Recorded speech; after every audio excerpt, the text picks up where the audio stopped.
Although the next UK general election may be more than a year away, the main players in the race to 10 Downing Street are already beginning to outline positions on key issues, a process that is intensifying as the party conference season takes place.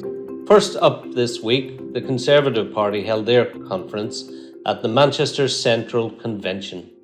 The Conservative Party has been in government since 2010, but this was seen as an opportunity for the Tories to present themselves as the agent of change. Rishi Sunak has been labelled by some in opposition parties as the inaction man. The Prime Minister will be hoping to reverse that opinion as he sold himself on a conference reset.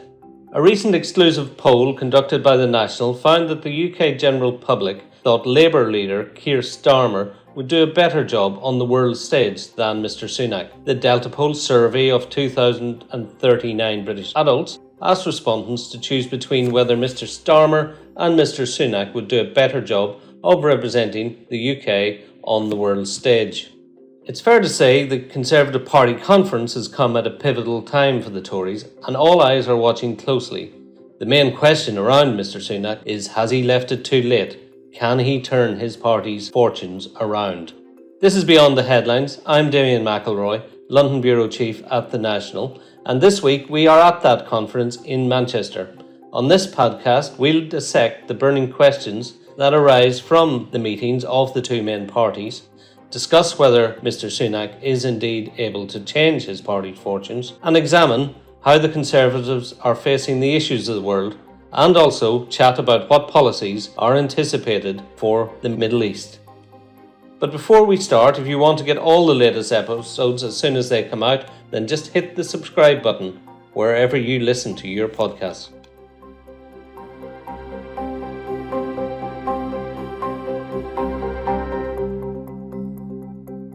With the conference slogan, Long-Term Decisions for a Brighter Future, Rishi Sunak outlined his long-term vision as Prime Minister after arriving last year in number 10 at a moment of crisis. Among the key talking points from the conference so far have been HS2, the high-speed rail line that connects London and Manchester, the decision to scrap the Birmingham to Manchester leg of it. Also, Mr Sunak has announced he is raising the age of smoking every year by a year until it's eventually eliminated, and the removal of A-levels. To help decipher these highlights, I was joined at the conference in Manchester by Charlotte Leslie, Director of the Conservative Middle East Council, and Thomas Harding, our Policy and Security Editor at The National here in the UK. The easiest thing for me to do is open up the discussion right away. Thomas, you've been at some events with cabinet ministers. What do you think is the message they are trying to push out at the moment? Well, interestingly, I've been in the room twice now where a cabinet minister has said to the audience that, and of course, we're going to win the next election next year, and been met by one person clapping and silence by the other room. So there seems to be a sort of slight acceptance that it might not happen next year for the Conservatives. Everyone's trying to do their best. I watched Jeremy Hunt last night give a speech at the Policy Exchange suggesting that they would win, and they would win because the economy is going to be strong and they're going to turn it around and they're going to get inflation down, and that will help people get on board the Conservative Party. But remains to see. They've got a lot of work to do in the next year. And one of the things that has been talked about a lot, I think, is how the government is trying to win the trust of certain voters. So there's been a lot of talk about motorists being a category of voter, whereas perhaps if you're a young person renting a property, you're not really a government priority. Is that the kind of dynamics you're seeing here? Yeah, I think we've seen a real, the screeching U-turn with a lot of rubber left on the tarmac when Rishi Sunak reduced the net zero targets by 5 years, or delayed them by 5 years. Last week was the start of this campaign to get motorists on board. If you remember the 1992 election, Mondeo Man was the person who won it for John Major against all expectations, against Neil Kinnock. And they are now looking at doing away as best they can with the 20 mile an hour limit in certain towns. They've referenced the 15-minute drive rule for cities that will again help motorists, and the net zero decision does help the man in the car, or woman, and they are very much looking like they're going to go for some easy wins with the British motorists. And Charlotte, you obviously know very well the ups and downs of politics and the party, and how the mood of the room matters in terms of how it eventually faces up to what could be quite a difficult election for it in 2024.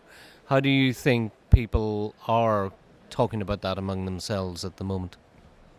Well, I think it's apparent that any party that's been in power for 13 years is going to find it very difficult.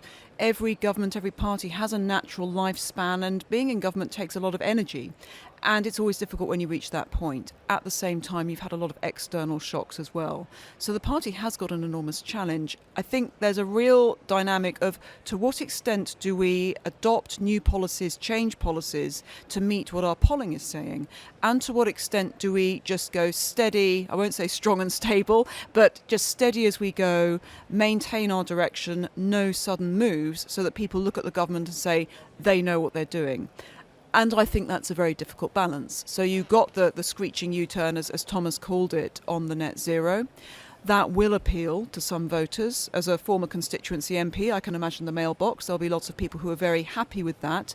But of course, and they will have done this, balanced against a lack of continuity and people saying, well, is this a government that's just telling me what I want to hear?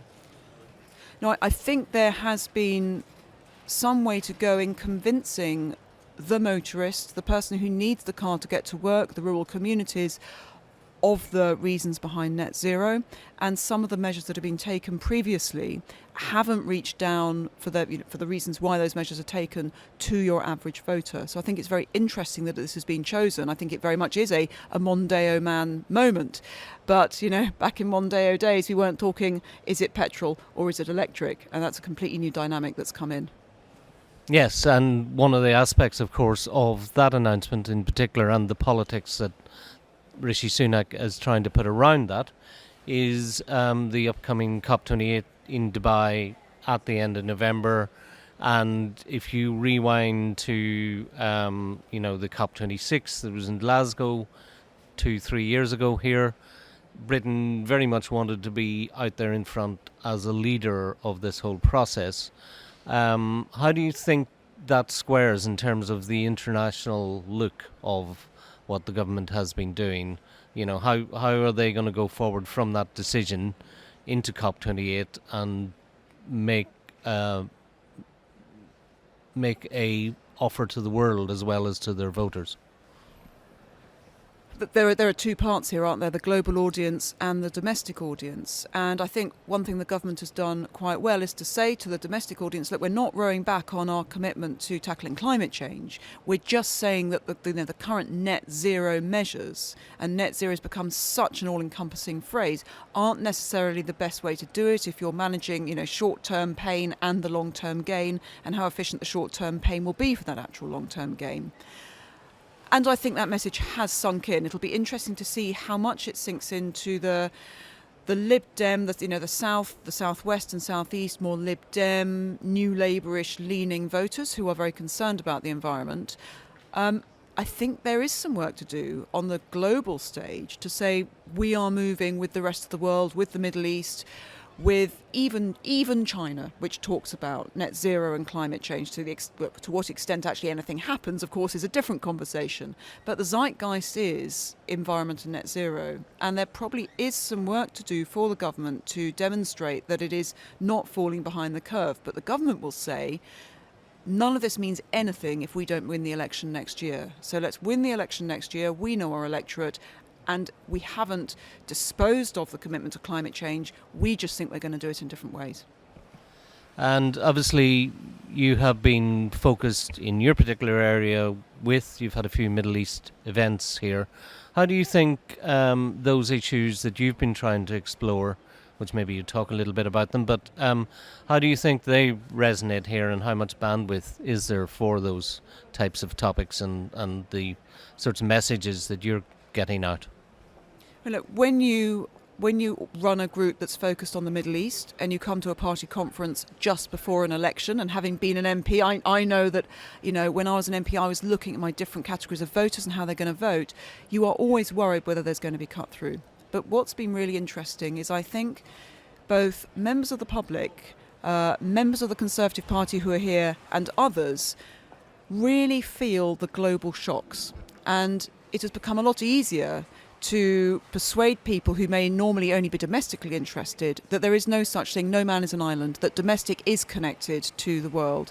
And so we had a discussion about Britain's place and the West's place in the Middle East, North Africa, the rise of BRICS nations, we call it who's bricking it, and that was very well attended, because I think people do think about the role of China. They do look at the war in Ukraine and say, what does this mean for us? They do say, how isolated or how supported is the West in defending our democratic liberal values?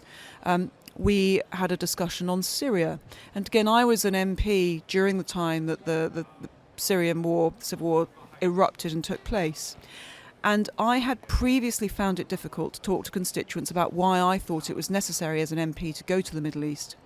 After Syrian refugees became an issue, with that terrible photograph of a little toddler washed up on a Turkish beach, and also the migrant issue into Europe became an issue, that argument became a lot easier to make. We do live in a world that does feel much more connected. And going back to your original question about the government, of course, the government is feeling that as well. Those external shocks that a domestic government can't do very much about is rocking our economy, is rocking what we're able to do domestically. So actually, in some ways, it's made my job of bringing the Middle East to the Conservative Party conference in some ways easier. And Thomas, you were with the Cabinet Minister this morning who was exploring some of those issues and was acknowledging, the impact of loss of influence in the Middle East, but also saying they were now working hard to outreach to various countries and try and put things back together. Could you tell me a bit about that? Yes, Andrew Mitchell, the Foreign Office Minister for Development in Africa, admitted that Britain's soft power and influence in the Middle East had, quotes, dipped in recent years, but that Rishi Sunak was working hard to try and restore it, having meetings with Saudi Arabia. Crown Prince Mohammed bin Salman is hopefully coming here later this month to the UK.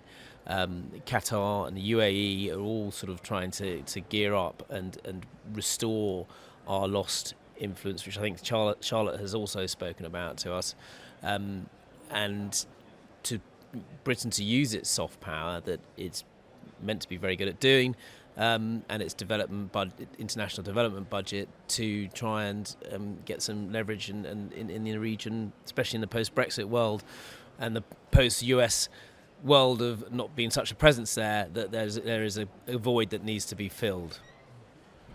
And just looking ahead, we know next week will be the Labour Party conference, also in another northern city, not too far away from here. And I just wonder where you think this leaves us in terms of what sort of a job I've done as Labour are about to meet. What sort of job the Conservatives have done. It's been a steady but slightly uninspiring conference so far. There's been a few hand grenades that have half gone off, with the human hand grenade of Liz Truss trying to cause a bit of a eruption by turning up yesterday and making her bid for low taxes and growth. But there seems to be a lot of positioning of who might be the next leader if Rishi Sunak loses the election, and a lot of women have come to the fore in that, so there is a strong chance that there could be a fourth female leader of the Conservative Party this time next year or a bit later. But it's not fallen apart for them. They've held it together. People, largely Cabinet, have stayed on message, which is a huge change to last year when Liz Truss was detonating. Indeed, we can always say, thank God it's not last year, right? Well, thank you, guys. Good to talk to you.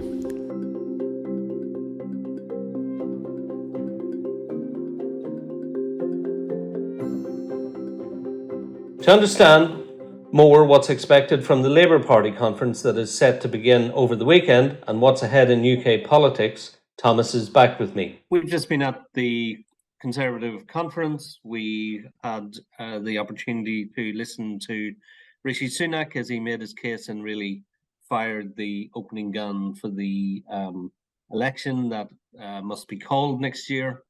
And he was very much trying to portray himself as a change candidate and define Keir Starmer as someone who didn't really stand for anything. I wonder, first of all, Thomas, if you thought that the Starmer doesn't stand for anything, I am the youthful voice of change, really can work as a platform for Mr. Sunak. It can work up to a point.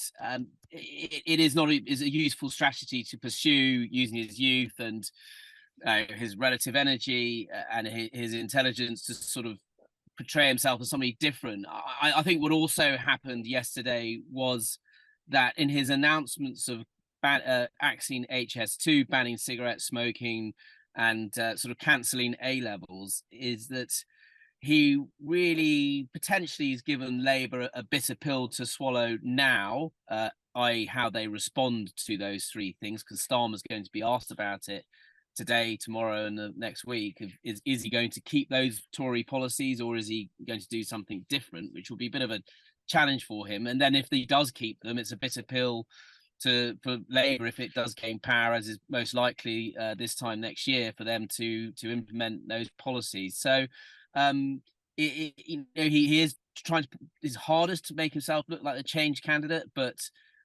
it's also he's made it slightly hard for Labour as well, because next week they're going to have to address these issues, and they're very cautious on spending, Labour, and they do not want to commit to any spending that's over and above what the Tories have already sort of put in their budget.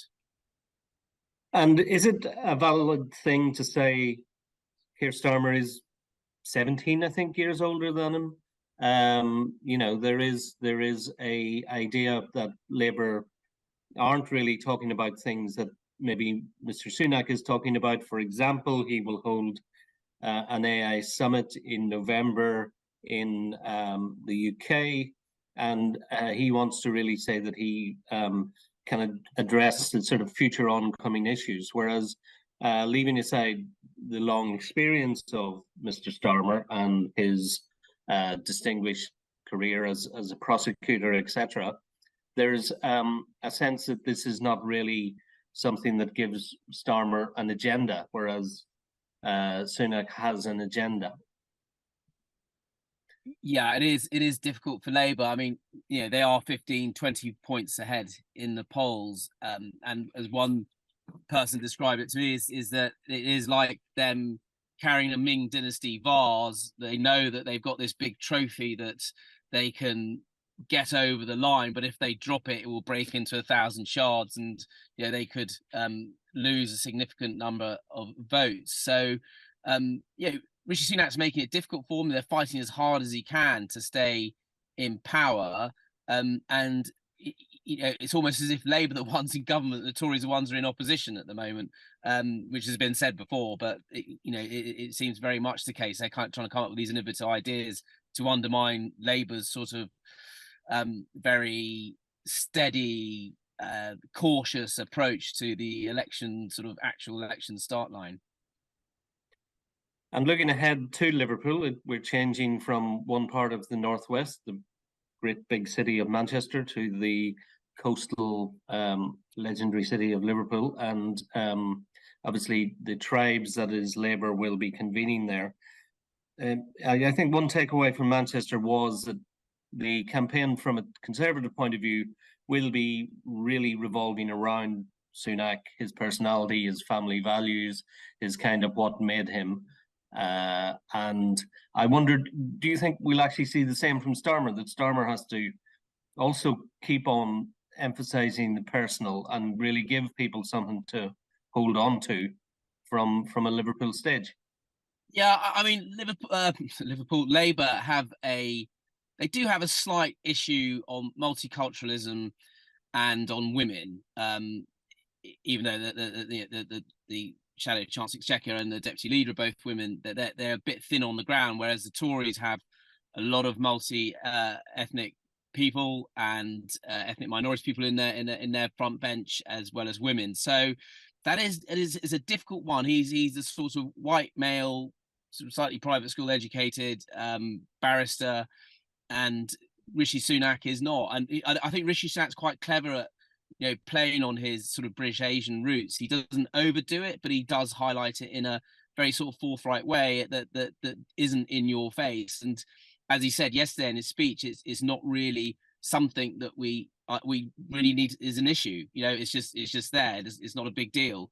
Which I think is the right way to play it. Whether that wins him more votes or not after 13 years of the Conservatives being in power, it's a different question. I think one of the other interesting things, sort of throwing it forward from Manchester to Liverpool, is that the sense in the Conservative conference was that almost all the journalists from there will decamp and go to Liverpool, but also a lot of the businesses that were in Manchester with the Conservatives, they will go to Liverpool too, because they can see which direction the wind is blowing, and they want to be on the right side of the next government in power. So that's something that's very much happening in the city as well at the moment. So I thought that was quite an interesting indication of how next week might go in a sort of fairly positive way for Labour, that they have a lot of business backing, but that restricts their policies obviously as well.